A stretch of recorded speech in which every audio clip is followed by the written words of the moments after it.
Hello. Sant Shiromani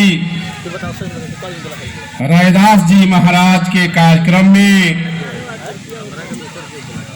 उपस्थित तमाम माता बहनों, जिन्होंने अपना पसीना एड़ी चोटी करके और महाराज जी के पालकी और मुहिम के साथ कंधों से कंधा मिला करके और यहाँ तक पहुँचा। साथियों, जिसमें नौजवान मित्रों को मैं धन्यवाद देता हूँ, जिन लोगों ने अपनी जवानी की ऊर्जा को लगाते हुए महाराज के कारमा को जोगापटी ही नहीं पूरे चंपारण में अपने शक्ति के द्वारा जन जन तक इस विचार को, संवाद को पहुंचाया है, उन्हें भी धन्यवाद देता हूं। साथ ही इस बहुजन मुहिम को चलाने वाले तमाम महापुरुषों, विश्व विभूति महामुनि तथागत बुद्ध जी, संतों में संत महासंत रैदास जी महाराज जी, संत गाड़गे जी, संत कबीर जी महाराज, तुकाराम जी, नारी के मुक्तिदाता राष्ट्रमाता सावित्रीबाई फूले जी, शूद्रों के मुक्तिदाता शिक्षा के ज्योतिबा फूले जी, वंचितों और शूद्रों के अधिकार एवं आरक्षण दाता छत्रपति साहू जी महाराज जी, बहुजन मुहिम, बहुजन आंदोलन को चलाने वाले बहुजन नायक महामानव कांसी राम जी एवं इस देश में जुल्म और जाति से लड़ने वाली शेरनी बहन कुमारी मायावती जी के चरणों में समता का सुमन अर्पित करते हुए एक बार आप लोगों को धन्यवाद देना चाहता हूं। मित्रों, दोस्तों, आपने देखा और आपने सुना भी है, संत रैदास जी महाराज ने एक पद कहा था। मित्रों ने बहुत सारे पदों को बोले हैं,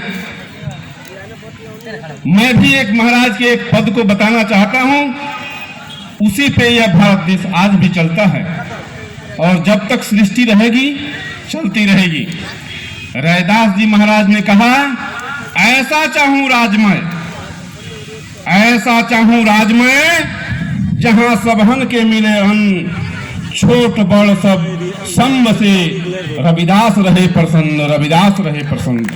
मित्रों, रैदास महाराज ने परिकल्पना किया था, जिस समय रैदास जी महाराज की जन्म हुई थी 1398 में, उनके पिताजी का नाम संतोख दास, माता के नाम कलसी देवी, उनकी पत्नी के नाम लोना देवी, उनके पुत्र के नाम संतोख दास था। इनके वंशजों ने जिस समय जन्म हुआ था उसमें पूरे उत्तर भारत जुल्म, जाति और छुआछूत से त्राहिमाम कर रहे थे। वैसे परिस्थितियों में संत शब्द की मतलब भी समझ लीजिए। संत का मतलब होता है जो जुल्म और जातियों को समाप्त कर दे, खत्मा कर दे, वह संत है।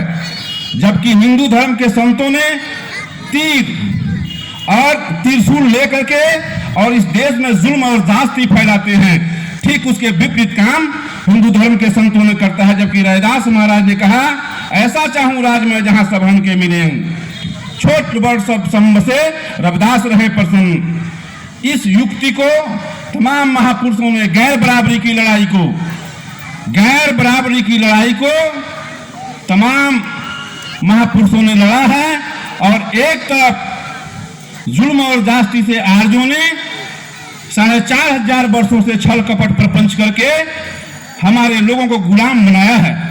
ज्योतिराव फूले ने कहा है, जिस समाज को बर्बाद करना है उसका शिक्षा छीन लो। जिसकी शिक्षा जाती है उसकी गति चली जाती है, जिसकी गति चली जाती है उसकी मति समाप्त हो जाती है। जिसकी मति समाप्त हो जाती है, वह आदमी मूर्ख बन जाता है, और जो आदमी मूर्ख बन जाता है उस जानवर हो जाता है, और जानवर को हजारों वर्षों तक उसको जहां चलाओ, पैना से चलाओ, जैसे करो, वह जुल्म और जास्ती को बर्दाश्त करके और उसी में अस्त और मस्त रहता है। रैदास महाराज ने कहा था,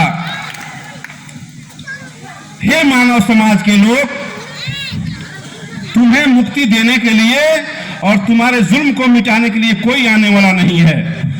यदि तुम्हारे ऊपर जुल्म होते हैं, तुम्हारे ऊपर जास्ती होते हैं, तुम्हारे संपत्ति और दौलत और तुम्हारे गरिमा को छीन लिए जाते हैं, तो ये तुम यकीन मानो, तुम्हारे पास 2 हाथ है, तुम्हारे पास पैर है, तुम्हारे पास भुजाएं हैं, इसलिए तुम्हें कोई देवी और देवता बचाने वाला नहीं है। यही तुम्हारा बाजू तुम्हें काम आएगा।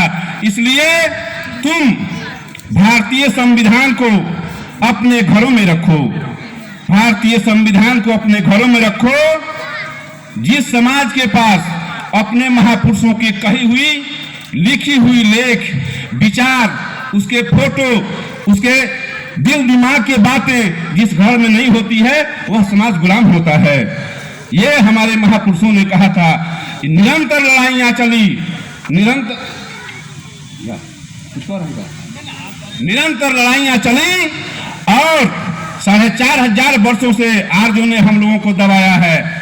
एक समय था जिस समय शंभुक नाम का ऋषि ने तपस्या करके शिक्षा ग्रहण कर रहा था, उसको रामचंद्र ने गला काट दिया था, वो भी शूद्र था। एक समय था जिसमें एकलव्य नाम के द्रव्य व्यक्ति ने अपनी धनुष विद्या सीख रहा था, उनका द्रोण नाम का ब्राह्मण ने अंगूठा काट लिया था।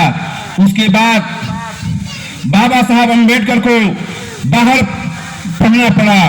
संत जी रैदास महाराज को जुल्म और जास्तियों की शिकंजे में जीना पड़ा। ये सब व्यवस्था बदलने के लिए आपके महापुरुषों ने लड़ा है। और आप देखिए, आपके सामने आपके महापुरुष, आपके महादेवता, आपके महादेव बाबा साहब डॉक्टर अम्बेडकर की तस्वीर लगाए गए हैं। एक तरफ थोड़ा देख लीजिए, बाबा साहब अम्बेडकर ने एक अंगुली को ऐसे किया है, उन्होंने इंगित किया है, हे बहुजन समाज के लोग, हे नारी, हे मेरे बच्चे, हे मेरे नौजवानों, तुम डरो मत, तुम डरो मत, तुम पढ़ो, और देश में तुम्हारी भागीदारी होनी चाहिए। चूंकि तुम सुई से लेकर जहाज तक, पर्वत से लेकर पहाड़ तक बनाने का काम तुम करते हो, लेकिन तुम्हें भरपेट भोजन नहीं दिया जाता है। तुम जब अपनी आवाज उठाते हो तो तुम्हारे जीभा काट लिए जाते हैं। तुम यदि सुनने की प्रयास करते हो, तुम्हारे कानों में शीशा पिघला के डाल दिए जाते हैं। तुम यदि स्कूलों में जाते हो तो तुम्हारे साथ भेदभाव किए जाते हैं। आज के डेट में भी यदि दलित बहुजन समाज के लोग स्कूलों में जाते हैं तो उनके साथ खिचड़ी की जो व्यवस्था है उसमें भी थाली अलग रखने पड़ते हैं। इसलिए तुमको पढ़ना पड़ेगा, इसलिए तुमको राइट टू एजुकेशन, शिक्षा के अधिकार जो बाबा साहब अम्बेडकर ने दिया है, वह एक ऐसा अधिकार है जिससे तुम अपनी मुक्ति स्वयं कर सकते हो। तो बाबा साहब अम्बेडकर ने कहा, शिक्षा एक ऐसी शेरनी का दूध है, शिक्षा एक ऐसी शेरनी का दूध है जिसे जो पिएगा वही दहाड़ेगा। जिस तरह से शेरनी के दूध पी करके जंगलों में दहाड़ता है, उसी तरह से ये जो माताओं के बेटे हैं, यदि वो स्कूलों में जाके शिक्षा लेके आते हैं तो यकीन मानिए वो ऐसा दहाड़ेंगे कि जुल्मी जो है इस भारत को छोड़ करके भाग निकलेगा।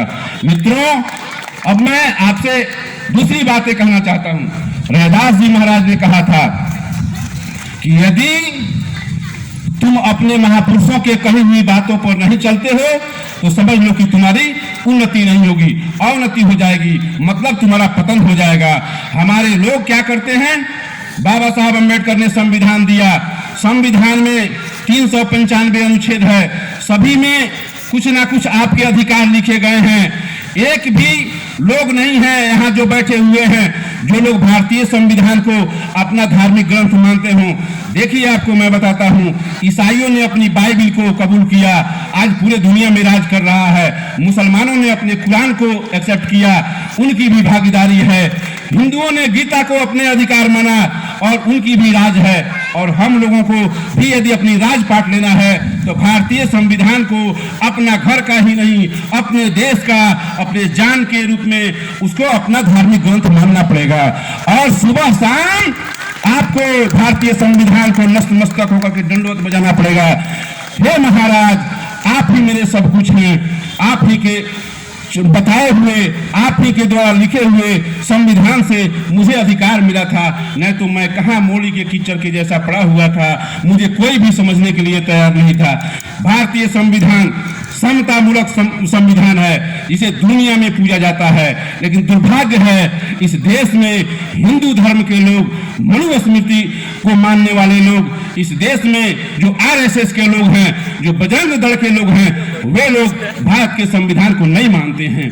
मित्रों, आप लोगों का विकास नहीं होने का मेन कारण यही है। दुनिया के जितने भी देश हैं, सभी देशों में एक संविधान और एक कानून बने हुए हैं, लेकिन भारत में, इस देश में बाबा साहब अम्बेडकर ने 26 जनवरी 1950 को भारतीय संविधान को देकर के पूरे देश को गणराज्य कर दिया। लेकिन आज भी ये देश हिंदू और हिंदुओं के चक्कर में फंसा हुआ है और इन बहुजन समाज के लोगों को जुल्म और जास्ती करता है।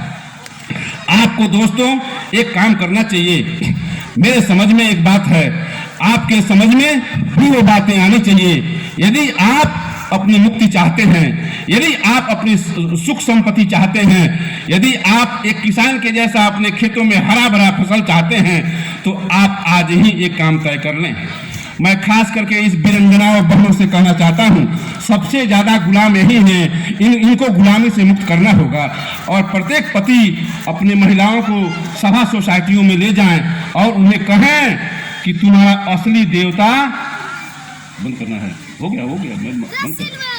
तुम्हारा असली देवता केवल और केवल संविधान और डॉक्टर अम्बेडकर हैं।